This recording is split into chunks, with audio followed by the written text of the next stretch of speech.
I still resent that a little bit. When I have something, I say, you devils never supported me once. Yeah. And the only time they voted for it was to form it. Through the years, right? Up until now.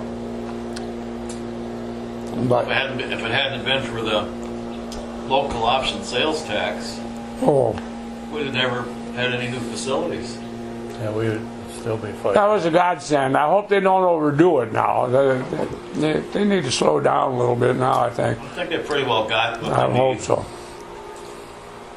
I don't know how long they're going to keep the Corey. I think he's got his time set to when he'll leave. Yeah, I think one more year. yeah. But, And old Wiggy, I saw him the other day. He looked like he's comfortable. did you see Wiggy? He was a good guy. Oh, he was something else. Oh my. Remember the day he came in? I just had Ernie Gories. Remember Ernie? I remember Ernie. He was my business manager. He wasn't too good. That he left, and here comes this guy in. He's just out of college, Loras College. And he said, "I'm good at business things." Gee, that kind of sounds pretty good. What a dedicated guy he was. Because Ernie was an assistant band director, and I mean, he had a sense of business, but nothing like Dave did. Have I got the right guy, Ernie Gore? Yeah, oh, you're right. Yeah. He went out, he became a college professor. Went out to West Virginia. I went to a national meeting somewhere, Texas or someplace, and I run into a guy that was his boss. And he was telling me he knew Ernie Gore. And I said, well, yeah, he's working. He was at a college out in Virginia. Yeah, West Virginia University. Yeah. Well, was it Monahan? Remember Monahan? We had him in class. I sure I think did. he's the one that hired Ernie. He's the guy that told all the people to stick their fingers in their navel thing. Innies and outies, was it? Insies and outies, yeah. I had two in for classes. Yeah, he was good. I went through that too, but What, well, would you want to elaborate on the board members or any of that? Let me talk about that original board. You might not want the recorder on for that, huh? What about back then, like in 1960 or so, and this was happening, and was there some kind of discussion or negotiation with the Catholic Church officials as far as what's happening? well, this is something I haven't told many people. I suppose I don't know what you're going to do with this, but I don't really care. Back in this was, I don't know, quite a while ago. But, I had a real good relationship with the Padres around. They work with me, and I'm pretty good. We had some that didn't. I remember the guy at Farley. I never forget that. The guy at Farley. He would always say mass right when the buses were coming, and we'd have to sit out there and wait. And I went over and I asked him not to do it. And he did it again, and he did it again. So one night I said, "Take them home." So he wound up with 200 kids, and That take care of that. never happened again. What priest was that on? No, Way back, huh? no, Father Churchill? no, Wasn't O'Brien, was it? no. Cascade guy. No, Wouldn't have been a Nepper, would it? No. no. It started with an N. No, that's all right. Anyway, I am slipping on names. I just. Well, we all are. But anyway, to get back to my story, I went down to a meeting one night, down, and I did it more than that time. We would go down to the rectory down there in Dyersville, and they'd have drinks and have this and that, and pretty open discussions on things. And I was always asked to stay around and so forth. And this night it was a little different. We met up in the priest's headquarters up there, up on the upstairs, and it was a serious thing. And they were meeting, and Father come out and he said, "Wayne, we're going to announce tomorrow that we're closing Beckman. We're done. We can't make it." He said, "I'll call you in the morning with more particulars." Man, I went home thinking, What priest was I that? want to have another high school. Oh. And they were real serious. Their long faces doing this and that. But they had voted to do it. Wow. I got back in the morning and I went to the office, and about 9 o'clock I got a call and said the bishop changed his mind. Boy. Said, but it come that close. Wow. Well, Joe Ertl was involved in that too, wasn't he? With the, coming up with some money or to keep him going, or was that a different Not time? at that time. I don't remember that. Was that like, was this early 70s or? Yeah, I would say maybe late 70s, Okay. somewhere's in there. I think at one time they announced it. They were going to close it, but I kind of thought Joe Ertl had something to do with the fundraising to keep it going, but that would have been before he was on our board, I guess. I can't remember exactly, but yeah. Well, that would have really raised us some real questions. Wow. Still, yet. Would you want 3 high schools if it ever happened? I don't think it'll happen anymore. Yeah. That would have been hard to fund that, 3 high schools. It's hard to fund 2, right, in our size district. But although I think it was a good move to open Cascade, don't you? Well, as far as Beckman, they'll never run out of money. No. You're right. But they might run out of kids. I mean, for a lot of reasons. The families are smaller, farms are bigger. That could hurt them. They're down to what, about 100 kids a grade. Somewhere in there. that would be 600 kids. They only got 400. No, I'm saying 400. About 100 But kids. that's for 6th grades. Oh, okay. No, that'd be 600 for the junior high and the high school. You think? I'm guessing right about there, yeah.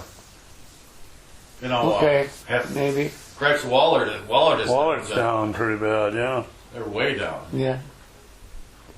Amazing. Well, they'll never run out of money. They're No. dedicated people. But the relationship has just changed. I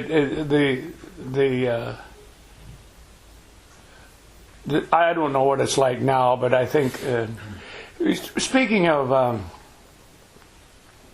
board members, I won't criticize some, but a guy that is really high on my, well, of course, the original guys, but John Hackey. There was a guy that was absolutely the nicest guy I ever worked for. He was a Lutheran. He was on this board. When we had relations of questions to work it out, he'd go with me right up to and to the priest, and talk and go to places in Dubuque. He was a great guy. Yeah. Just absolutely the best there was. If somebody had raised hell and wanted something done, he'd say, "I'll call Wayne and we'll figure it out and we'll get back to you." What a nice way to do it. Then by the time I got back to him, generally got the steam blown off, but he was a great guy. Bud Ross was Bud Ross was an organizer. At the beginning, and that's where he fitted. Laverne was an arm that I leaned on a lot in the early days. Many hours I'd get down to the point where I don't know how the heck to do this anymore. I'm out of money or doing this. I'd run out and sit at his dining room table and we'd think things through. He was a thinker kind of a guy, I remember, huh? Yeah, he was very analytical. conservative. Oh, yeah, he was conservative. But he's a good guy. Yeah, he supported us all the way. Joe Ertl was on the board 15 years. And he did things that drove you crazy. But he also did a lot of good things. I can line up a whole bunch of things. When it come to buying, we had some of the best shop equipment we ever had in our life. He understood that. He knew that. I can remember one time when we had a trip somewheres and there was a bunch of them didn't have the money. Joe supported them all. You know, in a way, he did a lot of good things. I can remember, you know, he was high into the Republican Party, and on several occasions with things like with buses, he'd go down there and help me. He could do things. He talked to those guys, and it helped. So, you know, Yeah. he wasn't the guy. There were a couple that were mean guys, but you expect that. You know. In those early days, some of them didn't have kids in our school. That was kind of tough, I think. Yeah, that's true. That probably had a lot Bud to do didn't. with the bond issues. None of them did, except me. Ray Sherman, some of his kids went to high school, I think. Yeah, they did. Yeah. But that was probably about it of that first group, yeah. I remember we were in Dyersville, just started back in the early 60s. And Doug had went to kindergarten in Dyersville, and I took him over and put him in first grade in Farley. And Monsignor Mayor come up the house. He said, "Can't do that. Setting a bad precedent. You must get that boy out of there." I said, "Monsignor, you're not going to change my mind. I'm making my living there, and it's a damn good school, and I'm going to stay there, and you never bother me again." It kind of bothered me a lot of times with like what was the Overbreckling girl? Or no, what was some of them that they would make their living there, but they wouldn't send any of their kids there. Right. Yeah. That's Shirley. yeah. That was her business. I didn't say anything, but Yeah, we had some of that. I was often accused, not often maybe, but I have been accused of hiring too much locally, that I needed to go out and get new inbreds and so forth. But I don't know. I'd ask you, do you think it did?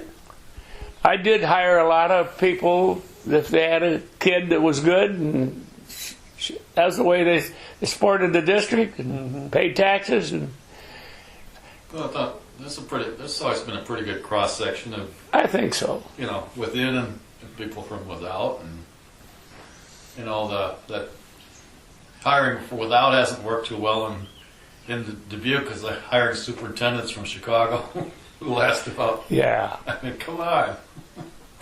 Wow.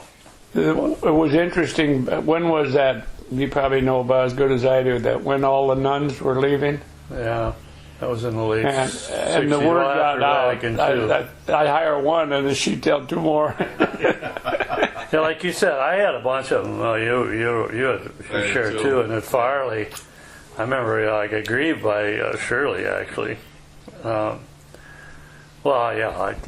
Jane Wagner's my neighbor right across in the back now. Oh, But she was a nightmare. She got kicked out of the convent. I shouldn't put that on there, but that's true. How bad can you be? But we had her and Phyllis and Shirley. we had about 4 or 5 down that one wing, and I didn't, and Shirley was a great person, and a good teacher. I had her before, but I didn't want all 4 of those like personalities right in that same hallway. And I think we won the grievance, I remember, but she wasn't too happy about that. You know, I had a lot of that Taylor girl. I had her. Well, there's a bunch of Lois, was it? Well, she was an ex-nun too. Yeah. But I'm thinking before that we had what was her name? Yeah. That was at Epworth. It was a Taylor girl. It was her sister actually. But I never had any problems with hiring. No. I never had a nun that failed me. They were good teachers. That one that was a mother general. Remember that one? Oh yeah, you had the two visitations. Lois, was it Lois? Yeah. Well, Lois Tyson was a nun too. Oh, she yeah. was a Franciscan. But the Briggs girl, and then Graham, Patricia, they were talented people. Both the music people. I had Patricia Graham. Remember her, Catherine Graham? She put on the Oh my! It was an extravaganza of extravaganzas. But boy, she'd pack them in there into that gym. And then the Briggs lady was something else too. Lois Tyson. You never know the conversations we used to have. I like Lois. And she, my kids yet, Doug and Dan, will say she's the best teacher they ever had. Yeah. But she used to drive me nuts when she was president of that. She thought she was God Almighty, and we'd cuss each other out on the telephone. Well, you damn it! You listen to the reason, and we'd go in, and she'd tell me off, and I'd tell her off, and then we'd be best friends again. But how is she still alive? Isn't she? Ever see her? Not too much. Well, I haven't seen her quite a while. But I'll tell you what, my kids and whatever kids she had, when they went to college, they knew how to write, You bet. knew how to compose, and it happened time after time. You heard it back. You know. When the computers were coming in, and she got that writing thing going. Yeah. And my kid said the same thing. Before that, I've heard some things. She sneak out to have a cigarette. But no, she was good. They had a meeting up here one night, or a bunch of probably 20 ex-West Dubuque kids. My boys were with them, and I just happened to listen, and they were just saying, "Who were the best teachers you ever had?" Mm-hmm. Well, Lois come out high, you know. Forky came out pretty low, and who was the one guy we had that was always drunk? Oh, shop guy. Yeah, shop guy. Shoemaker. Shoemaker. Yeah, he was. He had the green tongue. No, well, yeah, I remember that guy, but there was one. He taught. We had that. Oh, and 7th and 8th grade over at Beckman. That's John Ryan. Yeah. John Ryan. Oh my gosh. Christ, I fired him right there on the spot. Oh God. Get your ass out and don't come back. I felt sorry for his wife. I didn't learn it right away. He'd be missing, and then she'd say, "Well, he's at a wake. He had to go to his brother's wake or his sister's." Okay. So we pulled that about 4 times and said, she called me. She said, I told her I want to send some flowers. Where do I send it? and then I got a call one morning. I don't know who tipped me off. It was about 11 in the morning. He was teaching up the Drucker and the Billy Goat. Jeez. First I got a substitute come in, and I went right up and I took him out. I said, "You're done. Don't come back." He never did. Drank right on the job. No, I'd have got probably attacked by the civil rights. And, yeah. Well, I remember when Jane Wagner was president, and I think she used to go in on Monday morning and try to ruin your day, and she did that to me many years. I think she was so ornery that they got rid of her as president because she couldn't even get along with her own people. Yeah. But, so Weggy was good. I was on the negotiating team a lot of years, and he and then of course Carl was usually the negotiator for them. After we had Louis Imus did it earlier, but we'd fight and scream and yell, and then they'd have a sidebar. Well, they played poker together, Wexman and Carl. They'd have a sidebar, and then they'd finally work something out. I remember I'm not sure this would be a very good one to put in any book, but we were having a negotiation session. And it was in Dyersville, in the bank up there in the bottom floor. It was pretty hot going, and we had a professor from someplace, his name is forgotten, and he was there and at the front. And Lois was there, and I remember that. Waggy was on my side, and this guy was sitting up in front like this at the head table. And all at once, there was a note passed. And then somebody was just laughing and pass it on, laughing. And finally got to me, and they said, the note says his balls are hanging out. This was the arbitrator? Hands was opening his balls. Oh, man. And you know what? We broke for lunch, and we settled the damn thing an hour later. It got us all laughing. I never heard that one. Yeah, Pat Waggy, he'll tell you. Oh my. Those are the fun days. Well, What was the most frustrating thing in those early years? not having space. Yeah. I think it was the hardest thing, and the money. We really didn't have I didn't have much of anything to play with. But I've often thought of that too. You'd say, well, I had guys tell me, well, why didn't you do this? Why didn't you build an auditorium? Well, hell, I was looking for classrooms. But we went through the change, and we had to get rid of some of that old parochial stuff. It just took time.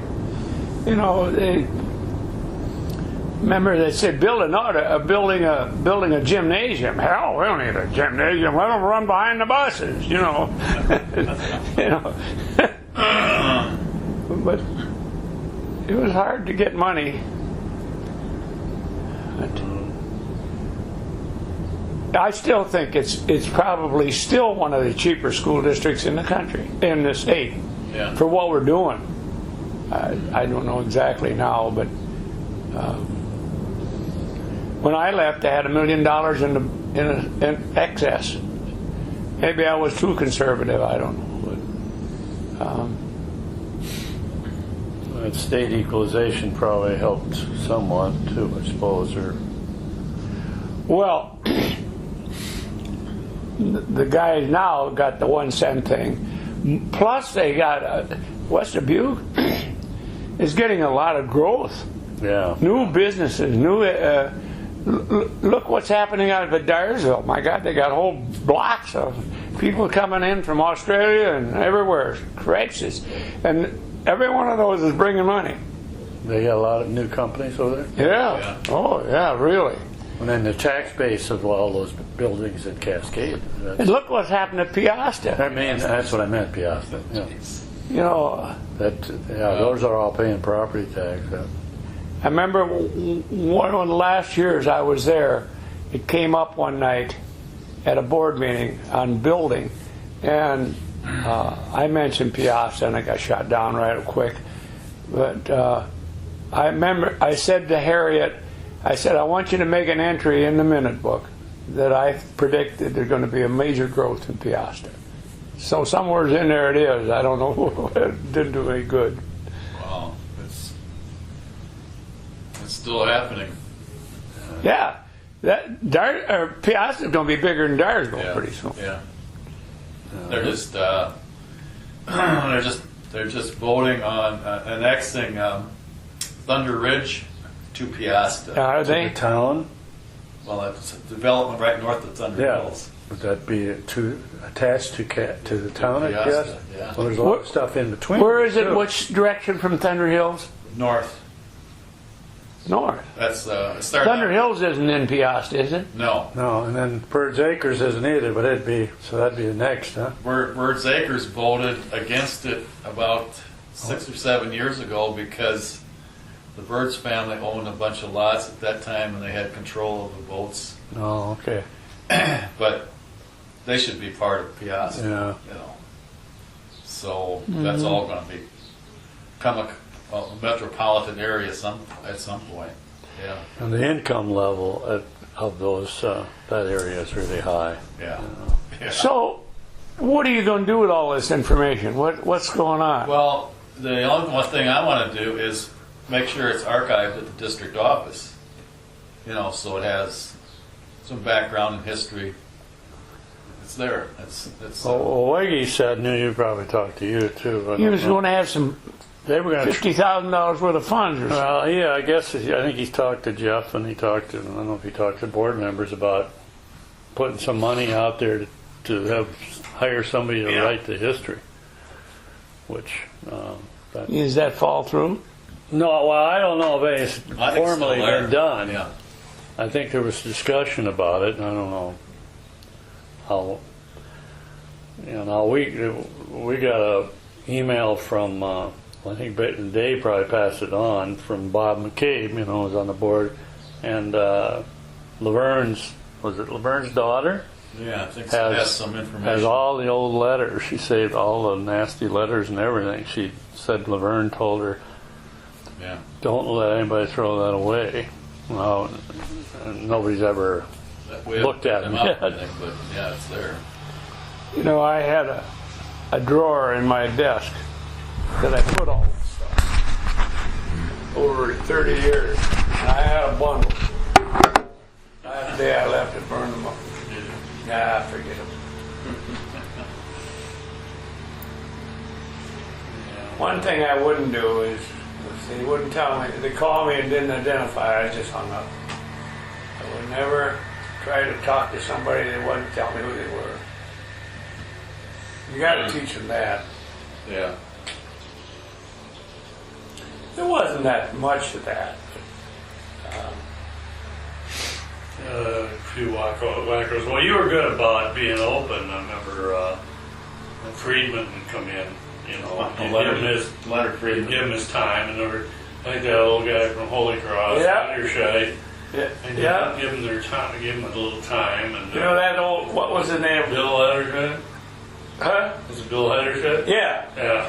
Bill Heider, that's a story in itself, too. He was just griping all the time, and everything.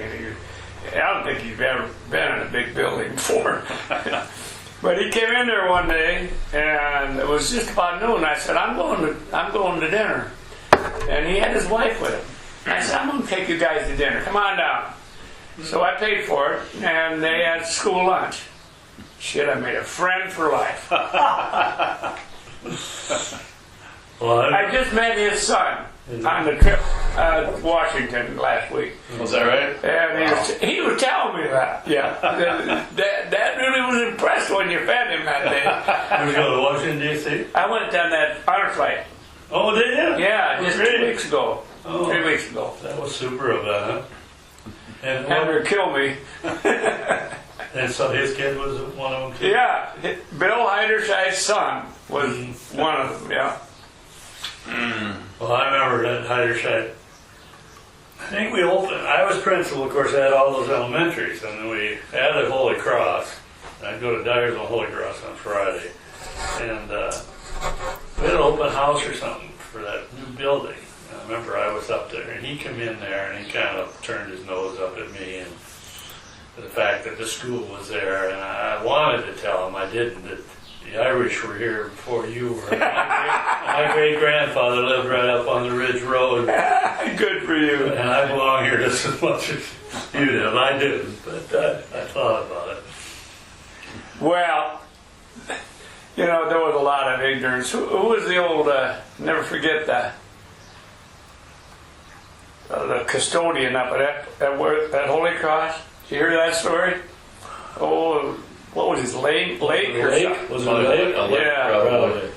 And fire marshal come, and I went up with him, and he was a black guy. And he stood there, and he's, do I have to talk to him? I said, wait a minute now. The guy said, don't worry. I had a little bit with him after he left. I haven't heard that one. Oh, brother. I remember that guy you're talking about. He was really good. Mm-hmm. The fire marshal. Yeah. State fire marshal. Yeah, well, we had a few employees along the way that were, Few rednecks. yeah. But by and large, like you said, I think the hiring of the people, as a principal, I think all those years, I thought that was probably one of the most important things you did. And I thought I did a pretty good job like you did. I can remember my mistakes. Basically, we had some darn good old black cars at a time. And he was great, and you were great. And who are some of the other? Well, Mrs. What? The lady? Mrs. Hall? No. The one that worked at Dyersville. Bratcher? Bratcher. Hey, Bratcher. Kay Bratcher. Who Yeah, else? yeah. Voles. Yeah, Steve Steve, Voles. yeah, He's still around.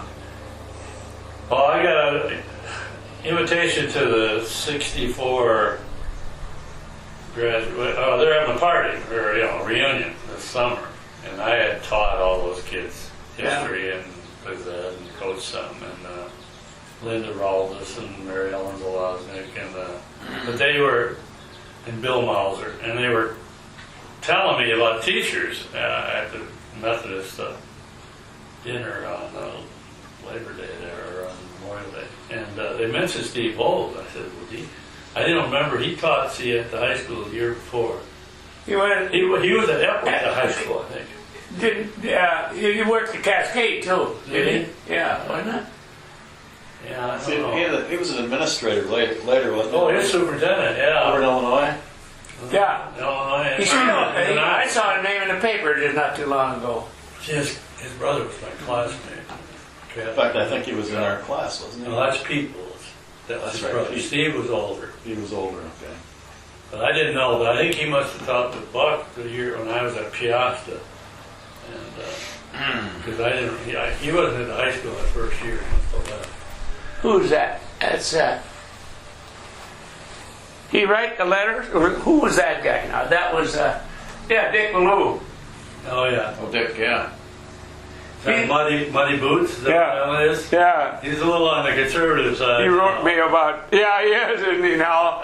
Yeah. He likes to slam him around. You know, one of the nicest things that's happened to me in the last couple of years happened, maybe 4 or 5 months ago. We went down on I think it was a Saturday night. We went to Cascade to the club down there with, Like 28 or whatever. and Mary was with me and everything. And who was the guy? The announcer for the Hawkeyes. Gary Dolph. Gary Dolph. Dolph was there, and we got talking, Dolph and I, and around a table. And all at once, I bet you 30 old guys and women that were teachers, that were kids. When I was down, remembered me when I went to the one-room schools, and we had a home reunion. And Dolph was just, he's a great guy. He makes anything out of it. And, it's so good. It was a great feeling, though. They all wanted to say, well, yeah, you wrote my report card back in 1962 or something, you know. Oh, yeah. So there's a lot of good in the world. Well, when we We're started, lucky.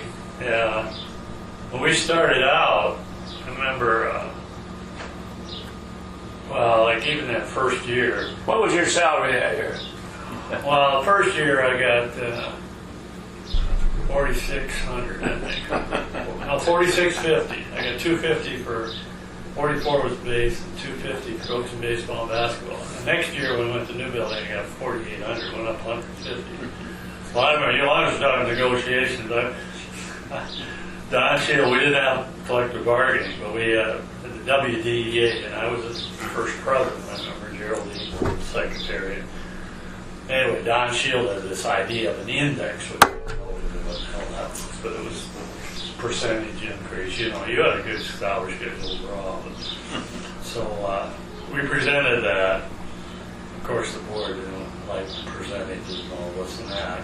And I presented my budget. And you know, it was pretty black and white. There wasn't enough money to live on. I had 2 kids. I had to pay for a car, and we were just renting. And I was working on the railroad 2 or 3 nights a week there, as second income. And then Buck told me later, you know, he said, "Yeah, they were pretty impressed with your budget." But then they come back, and Dick Driscoll, due to farmer economic conditions, we'll give you a $100 raise. I can remember that had to be right in that era when Dick Driscoll, see, he was only on the board 3 years, so that was the early 60s. And Forky was there. And Forky was the speaker for the teachers that 1 year. And when we would go to discuss teacher salaries, we kick them all out. Yeah. They had to leave, and we were going to talk this. So they would go over and sit in the teacher's lounge, and then every once in a while, Forky, not anything yet. So then, I remember one night they offered him a $100 raise across the board. And I thought, oh, geez, you know, but that was it. So Forky came in, $100, Fork, okay. Went back and told him, $100, okay, let's go home. Forky go up the Boilermaker.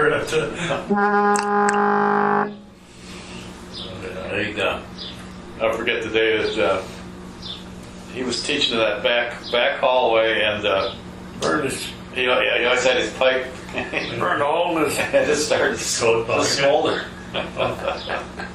Oh, God. You know what he was? He was a a religious yeah. background. Down in St. Mary's there in San Well, he come Antonio. San Antonio, where Phil Smith went to school, I think. Oh, well, yeah, but he lived up there in northern Iowa. He was where my sister Rosemary Yeah. was. Pocahontas or somewhere out there. No.